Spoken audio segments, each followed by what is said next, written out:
June 22, 1941. Before the sun has fully risen over the vast Belarusian forests, the horizon trembles with the roar of engines. Thousands of German tanks, trucks, and artillery pieces churn the dust into clouds as they surge forward. You can almost hear the metallic heartbeat of the Wehrmacht, a mechanical symphony designed for conquest. The air smells of oil, sweat, and anticipation. Field Marshal Fedor von Bock rides in his command vehicle, binoculars pressed to his eyes. The front seems endless. "The Soviets won't even know what hit them," he mutters, echoing the arrogance that permeates Hitler's generals. Around him, infantrymen march with faces set, eyes forward, their boots crunching over broken earth. For Germany, this is the moment destiny seems within grasp. The initial hours are blindingly fast. Panzer divisions slice through poorly prepared Soviet positions. Villages are abandoned in panic, trains are derailed, and entire battalions vanish into the whirlwind of blitzkrieg. The command radios are alive with triumph. "We are unstoppable," says Colonel Erich Hopner, almost laughing as he notes the disorganized retreat of the Red Army. But beneath the surface of victory, cracks are forming. Supply trucks lag behind the relentless tanks. Roads churn into mud from the spring thaw. Fuel shortages whisper warnings no officer wants to hear. Hitler, in his Berlin bunker, is already envisioning Moscow on a silver platter, oblivious to the distances and the forces arrayed against him. In the villages of western Russia, civilians flee with what little they can carry. Fires burn in the distance. You can almost feel the cold wind slicing through the smoke, carrying the cries of families displaced by an army that moves too fast to stop. This is not just war. It is a storm of steel, a juggernaut crushing everything in its path. As the first week closes, German forces have penetrated deeper than anyone expected. Victory seems inevitable. Yet in the shadows, Soviet generals like Georgy Zhukov begin their quiet preparations. They trade territory for time, luring the Germans further into the Russian interior. The forests, the rivers, the vast open steppes, all become silent allies for the Red Army. And then a whisper of doubt. Reports reach the high command. The supply lines are stretched thin. Winter is months away, but the vastness of Russia already begins to gnaw at the edges of German strategy. Every mile forward is a mile deeper into uncertainty. The Wehrmacht has momentum. Yet, the first seeds of catastrophe are sown in the very speed of their advance. Can the army that seemed invincible continue to outrun its own vulnerabilities? Or will the vastness of Russia swallow them whole? July 1941. The German advance grinds onward, but the landscape begins to change. The fields of Belarus give way to dense forests and endless marshlands. Tanks that once roared through open plains now struggle, wheels sinking into mud, engines straining. You can almost hear the groan of steel against earth, a subtle warning that nature itself sides with the defenders. In the town of Smolensk, Soviet soldiers dig in with desperation and precision.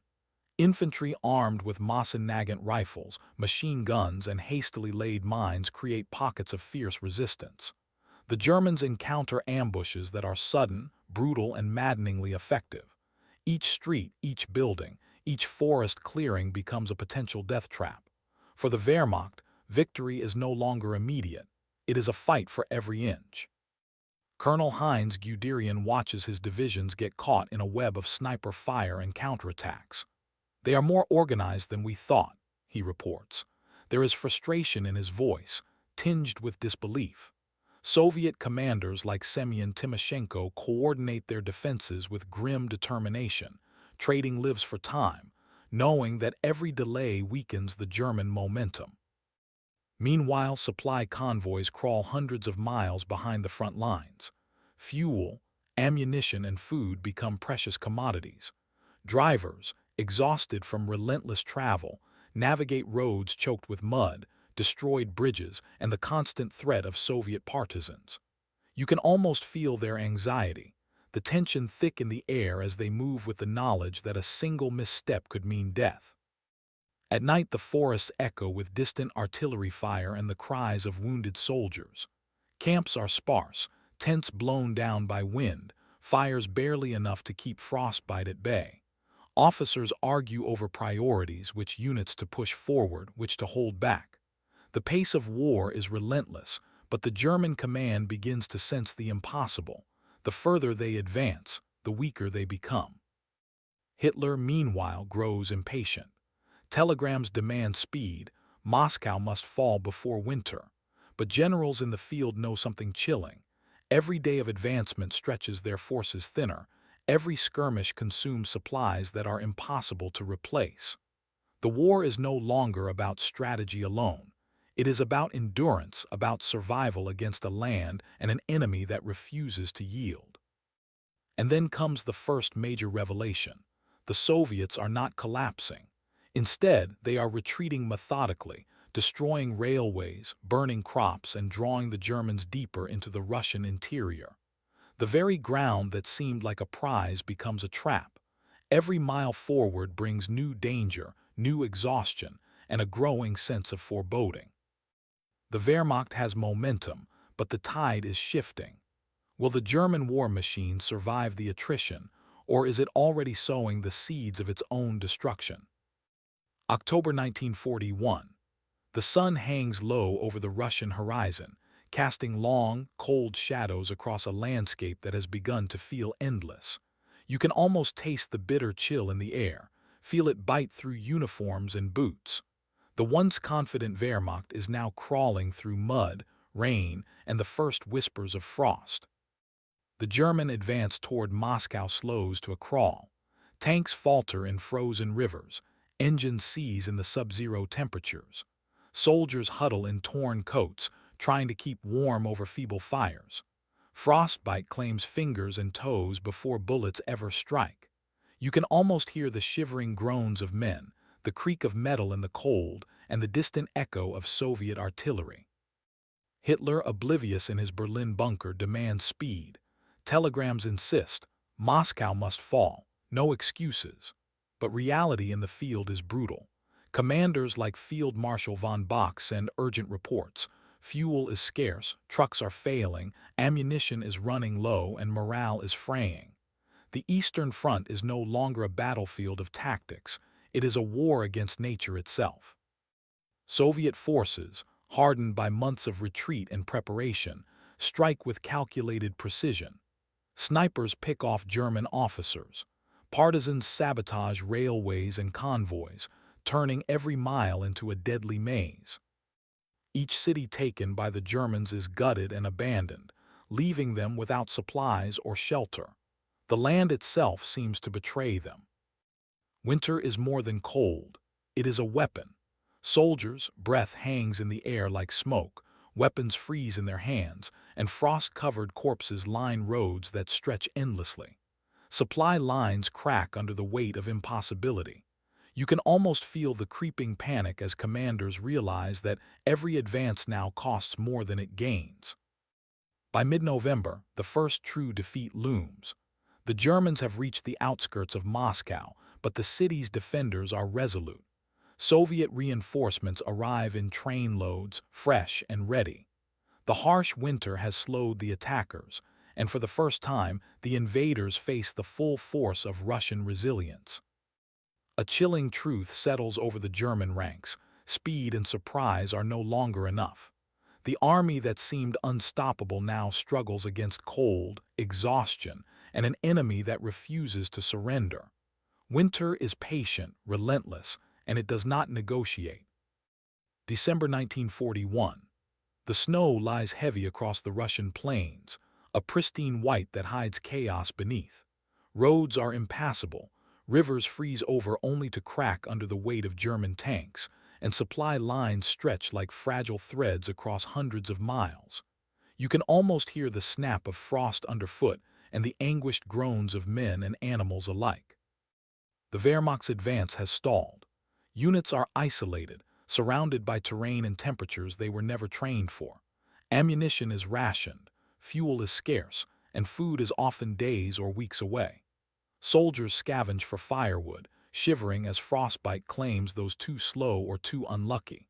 Commanders like General Heinz Guderian realize that victory is now impossible without immediate resupply, but the logistical network is already collapsing. Hitler refuses to acknowledge the severity of the situation.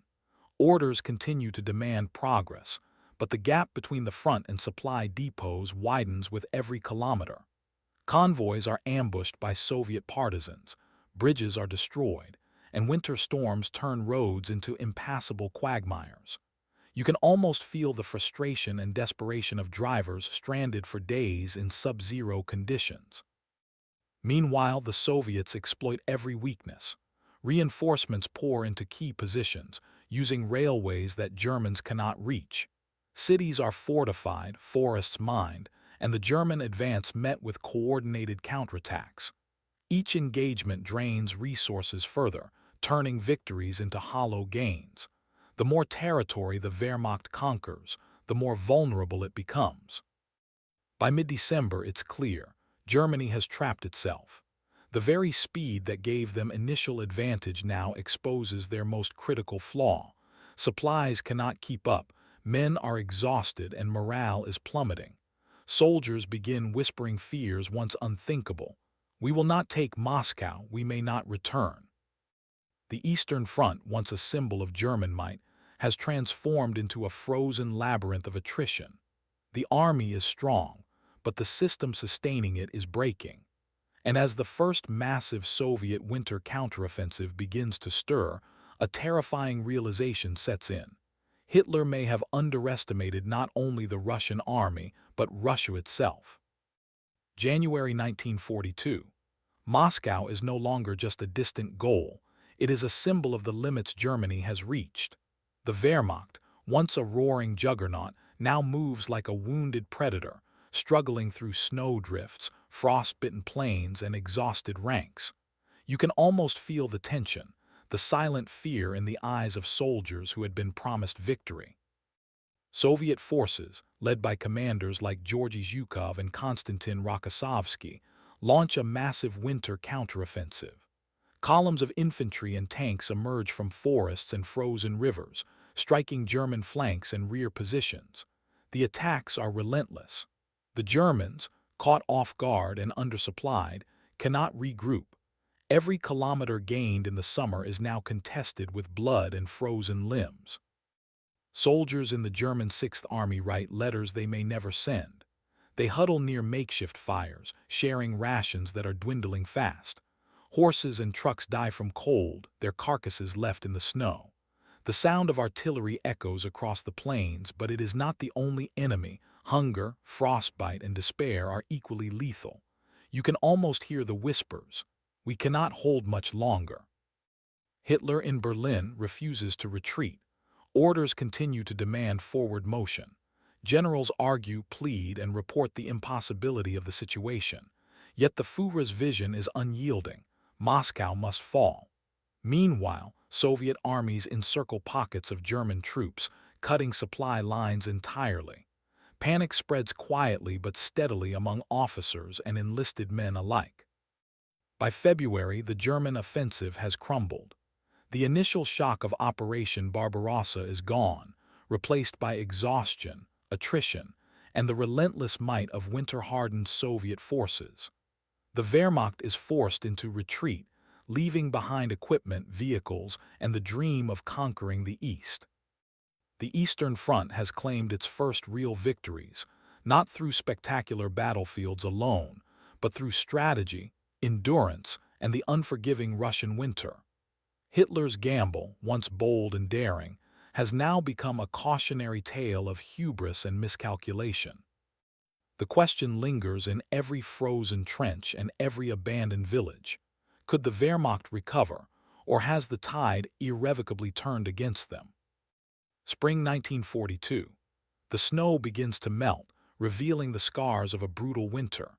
Villages are reduced to rubble, fields lie fallow, and rivers are clogged with the remnants of frozen vehicles. You can almost smell the decay in the thawing air, the mixture of mud, blood, and abandoned machinery.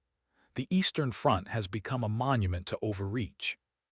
The Wehrmacht, battered and demoralized, struggles to regroup. Units are fragmented, supply lines are fractured, and morale has hit rock bottom. Officers like Field Marshal von Bock and General Guderian quietly acknowledge what Hitler refuses to admit: the invasion has failed. The dream of a swift victory in Russia has evaporated into a harsh, bitter reality. Meanwhile, the Soviets rebuild. Cities like Moscow and Leningrad stand resilient. Factories operate tirelessly, producing tanks, rifles, and supplies that feed the Red Army. Soldiers who were once retreating now press forward, emboldened by winter victories and newly arrived reinforcements. Every counterattack pushes the Germans further into desperation. You can almost feel the relentless pressure closing in. Hitler, obsessed with ideology and conquest, ignores reality. He demands renewed offensives, believing that sheer force and terror can reverse the tide. But Germany's army is stretched beyond repair. Tanks, trucks, and artillery lie abandoned in the mud. Men march forward with little more than hope to sustain them. The Eastern Front has become a grave for Nazi ambitions, a place where strategy is swallowed by scale, nature, and resilience. By summer, Operation Barbarossa is no more than a memory of overconfidence. Germany's failures in Russia have permanently weakened the Wehrmacht, leaving it vulnerable on multiple fronts. What was meant to be a lightning campaign has turned into a protracted struggle, setting the stage for future defeats that Hitler's generals could already foresee. The bitter lesson echoes across every frozen plain, every ruined village, and every surviving soldier. An army can conquer land, but it cannot conquer a nation, its winter, or time itself. Summer 1942. The Russian plains shimmer under a weak sun, but the land remembers. Tracks of tanks and soldiers remain etched into mud, trenches scar the forests, and burned villages whisper of the human cost. You can almost hear the ghosts of the men who marched, fought, and froze to death, the silent testimony of a campaign that promised glory but delivered ruin. Historians later would call it the turning point of Hitler's Eastern ambitions. The invasion of the Soviet Union had failed not because of a single battle, but because of hubris, underestimation, and nature itself. The Germans had underestimated the scale of Russia, the resilience of its people, and the unforgiving winters that froze men and machines alike. Logistical failures, overextended supply lines, and relentless Soviet counterattacks revealed the fatal flaws in Nazi strategy. For every battlefield victory the Wehrmacht had won, a greater strategic loss was silently accumulating. Each city abandoned, each bridge destroyed, each mile stretched into impossibility weakened the German war machine. Hitler's obsession with rapid conquest blinded him to the realities on the ground. And the Soviet army, though battered and retreating initially, had learned, adapted, and endured. The Eastern Front became the ultimate crucible. Men who had once charged with confidence now knew exhaustion, fear, and cold intimately. Generals who had once celebrated rapid advances now wrestled with impossible choices: advance further and risk annihilation, or retreat and face Hitler's wrath. Russia had turned the German army into something smaller, slower, and vulnerable. Ultimately, the failure of Operation Barbarossa set the stage for the larger collapse of Nazi ambitions. The Eastern Front would continue to bleed Germany for years, shaping the course of the war and proving that no army, no matter how mighty, can conquer a nation prepared to endure, resist, and outlast. The question remains: what could have been done differently, and what was inevitable from the very start? The story of Hitler's failed Russian campaign is not just a tale of battles. It is a lesson in hubris, endurance, and the power of a land and its people to resist even the most ruthless invader. Summer 1942. The Russian landscape slowly comes alive after the long, merciless winter, but the scars remain. Burned-out tanks litter fields, frozen trenches have thawed into mud, and villages bear the marks of scorched earth and shattered families. You can almost hear the echo of footsteps, the distant cries of men who never returned, and the silent whisper of history itself. The Wehrmacht, once brimming with confidence and momentum, is now a shadow of its former self. Units are fragmented, commanders exhausted, and morale shattered. Officers like Guderian and von Bock quietly admit what Hitler refuses to acknowledge: the Russian campaign is lost. Victory was never just about battles. It required endurance, foresight, and respect for the scale of the land. Meanwhile, the Soviet Union begins to claim the narrative. Cities rebuild, factories roar back to life, and the army adapts, turning retreat into preparation and defeat into opportunity. Soldiers hardened by winter press forward, reclaiming territory and morale with every successful engagement. The Eastern Front has become a testing ground not just for armies, but for the human spirit. For Hitler, the failure resonates far beyond Moscow. The Wehrmacht is weakened, stretched across multiple fronts, and forced into a defensive posture that will haunt Germany for years. The ambition of lightning conquest has crumbled under logistical strain, nature, and the resilience of the Soviet people. The campaign is more than a military failure. It is a lesson in hubris and the unforgiving limits of overreach. And as the camera pans across endless plains, silent forests, and rivers flowing past abandoned equipment, one question lingers. Could any army ever truly conquer Russia, or is its vastness, resilience, and winter an eternal defense? Mini cliffhanger. The Eastern Front will live on as a testament, both to the courage of men and the limits of ambition. Late 1942. The Eastern Front stretches endlessly, a frozen testament to human ambition and error.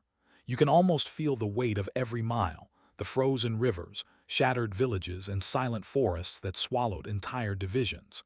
The Wehrmacht is no longer the unstoppable force that stormed across Europe. It has been humbled, drained, and forced to confront a truth that Hitler could never accept. Russia cannot be conquered by speed, ideology, or arrogance alone. Soldiers write letters home that may never reach anyone. Commanders debate strategies that cannot work. Supplies are scarce, morale is fragile, and winter still lingers in memory if not in the snow.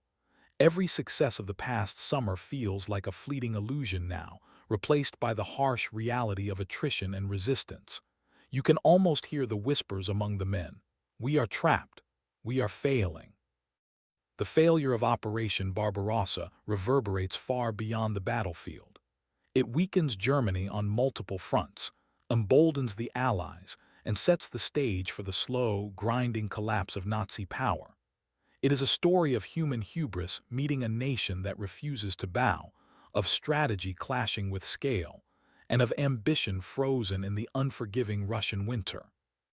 In the end, the Eastern Front becomes more than a military campaign. It is a lesson etched in ice and blood. Every frozen mile, every lost soldier, every abandoned tank tells the story of a dream that overreached, of arrogance that underestimated endurance, and of a land that refused to be taken. The Wehrmacht survived, but it would never recover its former might. Hitler's gamble failed, and with it, the notion that any army could crush the vast, resilient, and merciless expanse of Russia.